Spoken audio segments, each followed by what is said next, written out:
Will the United States win a World Cup in my lifetime? Yeah, well, why not? Why not? You are young, so everything can happen.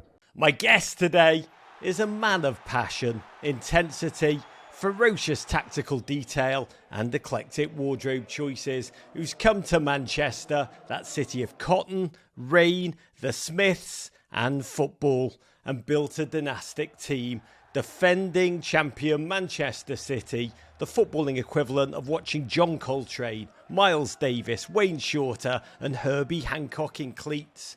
Owner of the Premier League's highest ever win record, 73.6% in the process. It's a joy to welcome back Mr. Pep Guardiola. After this incredible introduction, I have to leave. So nothing else to add. Oh, Pep, no manager has led more teams to victory than you. When you've won back-to-back titles, how does continuous success impact the psychology of a player, and what changes do you bring in to change that as a manager? Of course, we change something. The players are new, the opponents evolve. We have to evolve too. If we should do the same every single year for the last 30, 40 years, first it will be so boring. And the second, you have to innovate sometimes, or you have to think, okay, this will be better for right now, for that moment of the season, because you see something in the training session, you see new relations about the players. There are many things that the people cannot see because they are behind the scenes, but when we are there all the time, we can apply it. In what way is it different for you mentally to be the hunter chasing Arsenal down rather than the hunted chased by the rest of the pack? But I could not expect differently. When you are winning 4 premiers in 5 years, normally you have to hunt that to be hunted, because maintain the consistency through the years after win is not easy. But what I'm proud the most, we spoke many times about the players, still when you arrive in March, April, especially right now, and still in the old competitions and being there close, is already for itself a big success. But now, you know that, now define the season next weeks, and every game we are going to lose, we'll be out for the competition. We know we are playing for, and we accept the challenge. So many things is going to happen, and still we are there. To be a Premier League manager is to operate under the kind of hysterical pressure and stress unknown to mankind. And to be Manchester City manager, the team of kings that everyone's always coming for, even more so. Serious question, for you personally, what's the secret to handling that stress? Because everyone needs a release, a way to let off steam, to relax. What's yours? I know that we have to win in every club. When you are even higher positions or lower teams, always you have to win. But I want to be honest, after being in Barcelona for years, that this is the pressure. Here is the pressure, but you can handle it better, because here in the training center that we don't see journalists, and the media is completely different than in Spain, that there are the 1,000 million radios, 1,000 million TVs, and all the journalists bring a shirt and defend the position just for the shirt they wear, not because of what is going on or what has happened. And the lifestyle in Germany, I've been here, is completely more relaxed than being in Barcelona. So that's why the pressure is for yourself, of course, for our chairman, for the people who want to do it well. We want to do it well, we're doing it well. But when you are out of there, the lifestyle, the way you live here is much more easier and comfortable than have been my 4 years in Barcelona.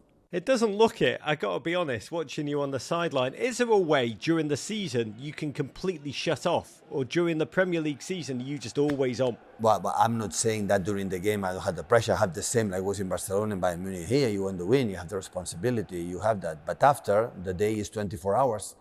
It's not just, 90 minutes. And it just 2 or 3 games a week. And after, you have a private life, you have a normal life, and here, with this surround for the team in England is a paradise for the managers.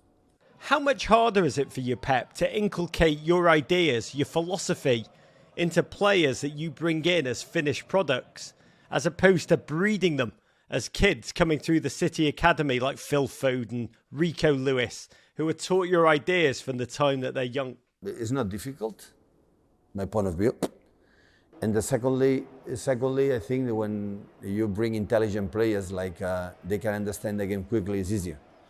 And you have to spend more time for the players who have the problems to understand the things. So this is normal. So every player is completely different. But this is part of our job, and it's nice. So if someone's struggle a little bit to understand what we want to do, okay, we are there to help them and insist and insist. As much they are open-minded, as much they understand that we are in a group, a team, a group, and everyone try to make a contribution, always we are there to help them. In American sports, Pep, we're obsessed with coaching trees, the lineage of great coaches in the NFL. And this season, we've witnessed Mikel Arteta at Arsenal, Vincent Kompany at Burnley, fantastic starts to their managerial careers after working with or playing with you.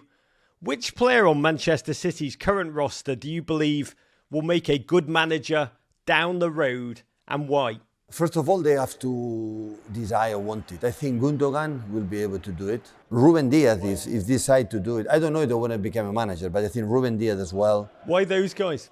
Because they are smart. They think about the global game. They don't think about just myself to do what they have to do. They read what happened, in a global context. And be manager, you have to think about it in many, many things, not just on myself. And I think these two guys have the ability to think about what is going on around his position.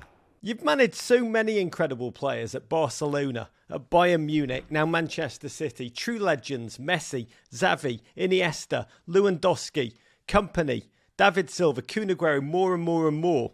If you could take one player that you've managed, add them to your current squad, apart from Lionel Messi, whom even I would choose, who would it be and why? It's a difficult question. It's like you ask me choose between dad and mom and dad. So there's no way. So it's Dani Alves or Kyle Walker or Philip Lahm. So I love all of them. Victor Valdez, Manu Neuer, or right now Ederson. It's impossible. I will be unfair for all of them. So what we a part of achieve what we are, right now is because everyone was there in the good things or bad things, the contribution. So I'm very pleased I had the opportunity to be a manager of this incredible amount of players that you name, but thousands more that were there. That maybe there are few that maybe you will not name it, anyone will name it, and maybe this guy made me feel better manager or person being treated or being my player. So that's why there are a lot. So I cannot choose it. I will not do it. Because they will be offended, it will be unfair. Because everyone was perfect for me and work with them was great, really, really great. American question for you, Pep. US defender Tim Ream. He told us a story that after you clipped Fulham 2-1 back in November, post-game you walked up to Tim and said if you were 24 instead of 34, you'd be playing for me. And Tim said, it's too bad. I'm not 34, I'm 35. Do you remember that conversation? Because Ream's renaissance this year has been incredible. What do you see when you watch him? I remember. Unfortunately, he has 35. If he will have 34, maybe we will take him. I think he's doing an incredible season. Incredible one. How do you understand it? A player who has been somewhat a middling player suddenly becoming so dominant at the age of 35.